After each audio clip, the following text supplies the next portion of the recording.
দর্শক, রাজশাহীর আগারগাঁওয়ে আবহাওয়া অধিদপ্তরে বন্যা এবং সার্বিক পরিস্থিতি নিয়ে কথা বলছেন আবহাওয়াবিদরা। আমরা সেখানে সরাসরি যুক্ত হচ্ছি।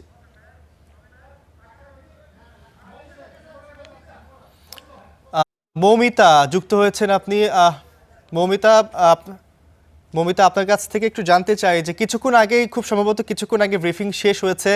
এই ব্রিফিংয়ে আসলে সার্বিক পরিস্থিতি কি বিষয়ে আবহাওয়াবিদরা কথা বলেছেন সেই বিষয়ে একটু আপনার কাছ থেকে জানতে চাই যে বন্যার কোনো পূর্বাভাস তারা দিয়েছে কিনা নতুন করে। রৌফ, সাধারণত আবহাওয়া অধিদপ্তর থেকে সেভাবে বন্যার যে পানি বাড়ার যে পূর্বাভাস সেটি দেওয়া হয় না। পানি অধিদপ্তরের যে পানি ভবন রয়েছে সেখান থেকে একটু পরেই 12:30টার দিকে সেখানে ব্রিফিং হবে। সেখান থেকে আমরা আসলে বন্যার যে পূর্বাভাস বা বন্যার পানি আরও কতটা বাড়বে বা কমবে সেই তথ্যটি জানাতে পারবো।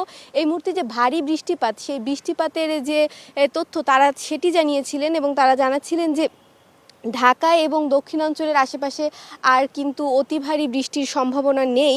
কিন্তু আগামী যে 3-4 দিন রয়েছে সেই আগামী 3-4 দিন দেশের উত্তরাঞ্চল অর্থাৎ রংপুর, ময়মনসিংহ, সিলেট বিভাগে বৃষ্টিপাতের প্রবণতা কিছুটা বাড়বে বলে একটু আগে আবহাওয়ার যে ব্রিফিং হয়েছে সেই ব্রিফিংয়ে জানিয়েছেন। এবং তারা জানিয়েছেন যে গত কয়েকদিনের তুলনায় দক্ষিণাঞ্চলের বৃষ্টি অনেকটাই কমে এসেছে। বান্দরবানের লামায় গতকাল 106 মিলিমিটার এবং চট্টগ্রামে 100 মিলিমিটারের কম বৃষ্টিপাত রেকর্ড হয়েছে, যা আগের কয়েকদিনের চেয়ে কিন্তু অনেকটাই কম। এবং আগামী 24 ঘন্টা থেকে 48 ঘন্টার মধ্যে এই অঞ্চলের বৃষ্টি আরও কমে যাবে। তো সেই হিসাবে কিন্তু বলাই যায় যে বন্যার পানি কিছুটা হলেও কমতে পারে।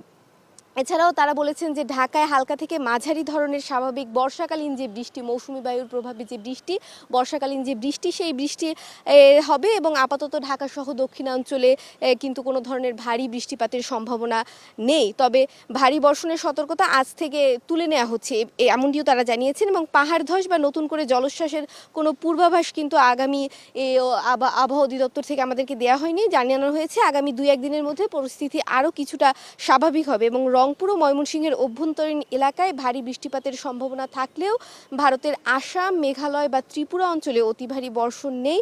ফলে নদীর পানি অতিরিক্ত বৃদ্ধি পাওয়ার বা বড় ধরনের কোনো আশঙ্কা কিন্তু নেই বললেই চলা যায়। রৌপ, এখন পর্যন্ত কিন্তু আবহাওয়া অধিদপ্তর থেকে আমাদেরকে যে আবহাওয়া অধিদপ্তরের যে ব্রিফিং হয়েছে সেই ব্রিফিংয়ে কিন্তু আমাদেরকে সে ধরনের তথ্যই জানানো হয়েছে।